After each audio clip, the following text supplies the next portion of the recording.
Hello, I'm Bridget McKenzie. I'm very happy to be here virtually, and I'm very sorry that I'm not there in person. I'm going to be talking about what kind of power does art have in the face of the Earth crisis. And I'll refer a bit to my work in Culture Declares Emergency and Climate Museum UK. And I'll be really talking about why is the Earth crisis a disruption nexus or an opportunity for cultural change? What has art and culture got to do with this? And I'll be arguing for an increase in artful practice or artfulness. So the Earth crisis is a disruption nexus, and this term originates from Roman Krzyżaniak, who wrote a book called History for Tomorrow. It's the point when the normal starts to become impossible, when our survival depends on drastic changes that we must imagine and enact. Why do I call it the Earth crisis? Well, some people call it the meta crisis or the poly crisis, but I feel that we need to have the word Earth rooted in there, in that phrase, because all major current problems arise from harmful exploitative relationships to biological life, which includes humans, and they arise from the disregard for the vulnerability of the Earth's operating systems. So boiling it down to key causes, they are the emissions from fossil fuels and many other pollutants, the destruction of carbon sinks, intense development and consumerism, and all part of that increased social inequality that rests on centuries of colonialism. So it is, it's a historical story, it's a cultural story. Our culture has been sustained by a stable homeostatic state, but Earth now isn't absorbing CO2 at the rate that we're emitting it, and that's never before happened. So we're now at the stage where we're seeing potential tipping points unfolding, and we are in overshoot. So in this state of breached planetary boundaries, the priority is collective safety, and we have to shift our focus from slow mitigation to actually dealing with the impacts in ways that stop harm too. So this is about overcoming that binary between mitigation and adaptation. And it's also about overcoming our divisions and separations. So is this the time to come together in places? Politicians, citizens, creative people, the vulnerable, to ask what must we do for all people and species to be safe and resilient? And although I emphasize that we should use the term Earth crisis, I do believe that climate change is the threat multiplier. Its breaching matters more than the others because it worsens all the others. And so really our mission now is about being collapse responsive. And that means that we have to embark on a deep and drastic process of truth-telling, caretaking, and change-making.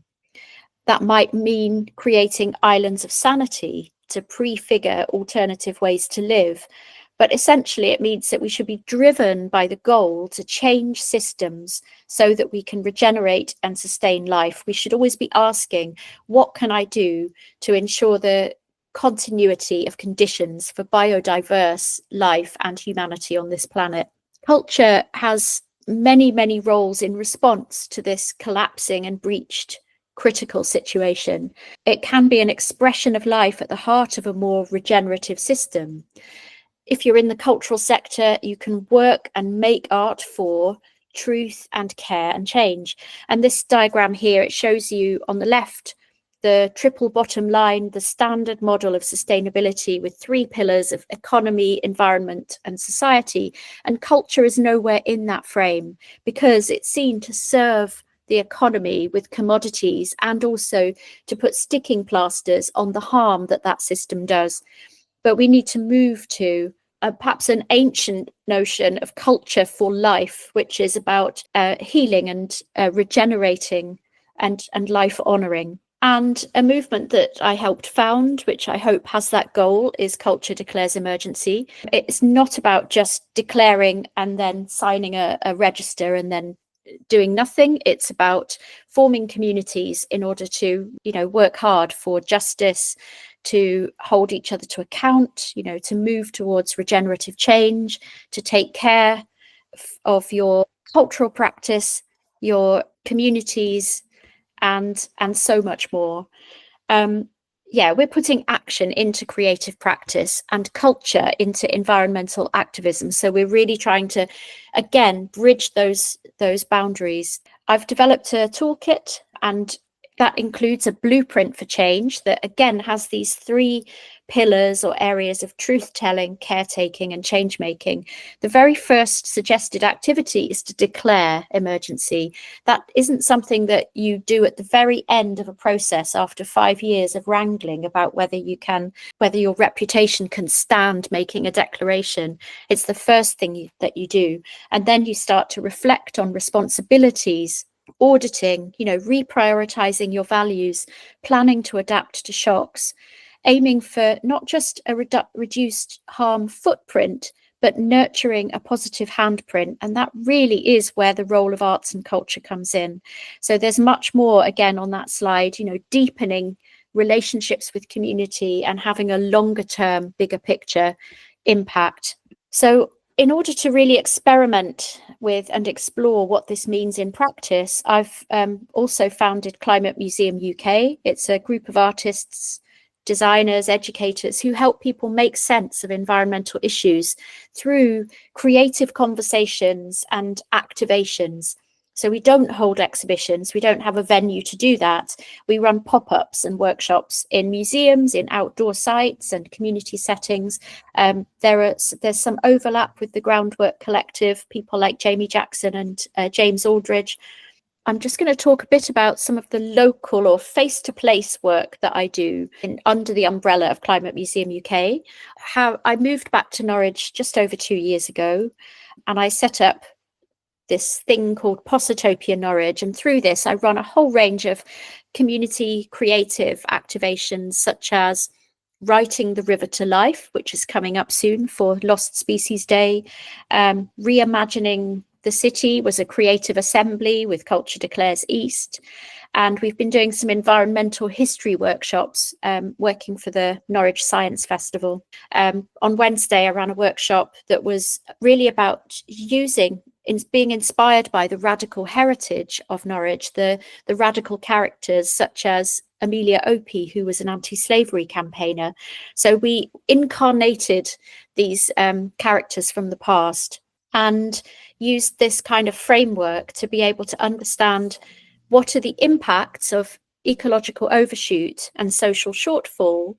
What can we do at this disruption nexus, this moment of change, to create a livable, survivable future? And crucially, at the end, the participants all together wrote a history, imagining what a future historian would write about what we did at this moment in 2024 to make a change so that we could create a city of innovation and stories and thrivability. So that workshop template is an example of something that I have fed into my book, which is called Earth Talk. It's about engaging people with the Earth crisis. And there's about 128 activities in there, or tools or models or resources. And this is an online community. At the heart of the book and the course is this framework of narrative design for engaging people with the Earth crisis. And it's all about integrating feeling, thinking, and doing, because so many activities that you might find, they're either far too emotion focused and they don't enable people to take action, or they're far too logical and scientific and they don't engage with people's emotions, or they're far too focused on just imagining a beautiful future without really accepting the realities of where we are, or they just jump to action and then that action is not sustained.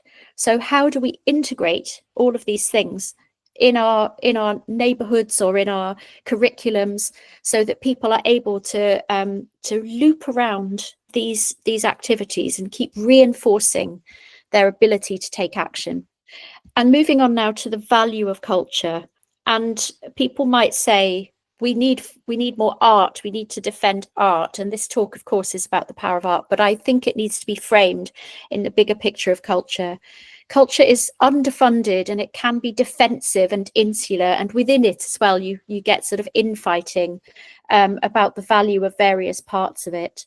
But I would argue that all parts of it can be more artful, and that is the value of culture. In environmental circles, art can sometimes be seen as too linked with capitalism or elitism, so it can be avoided or attacked even, and just sort of sidelined for work that they might call creativity or imagination.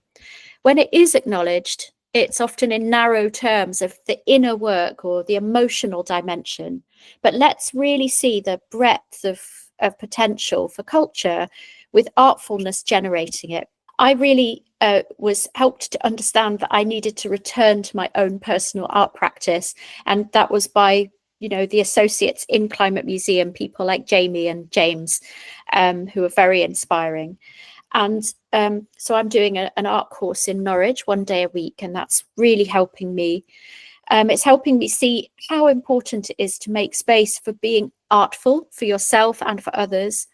We can't create a regenerative culture without being generative ourselves. People seem to think that art is just about the inner work, but I argue it integrates the inner and the outer. It's active and reflective. It's concrete and symbolic.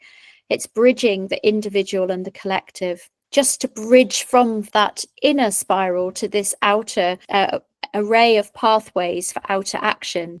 These also bridge and stop binary arguments between the individual and the collective. These are all ways that we can take action individually as people that can actually create a systemic change. So I'm just going to conclude by talking about how artful practice can help us integrate the inner and outer with this model that I've taken from the work of Giles Hutchins. He has written a piece very recently about how we need to support people to move from fearful reactivity through to courageous co-creativity, which leads to a culture of responsive reciprocity, which then leads to systems that are more fit for the future, more resilient for the shocks that are coming. And you can see this kind of cycles around. I've done this diagram to show that cycling, but essentially we need to, see that life is less about reacting to outer change and more about an inner outer dance with change. And I just like that as a place to finish, that perhaps being more artful is about this inner outer dance with change, and we need to embrace that, embrace our inner and outer adaptiveness. So thank you for listening, and I hope the rest of your day goes well.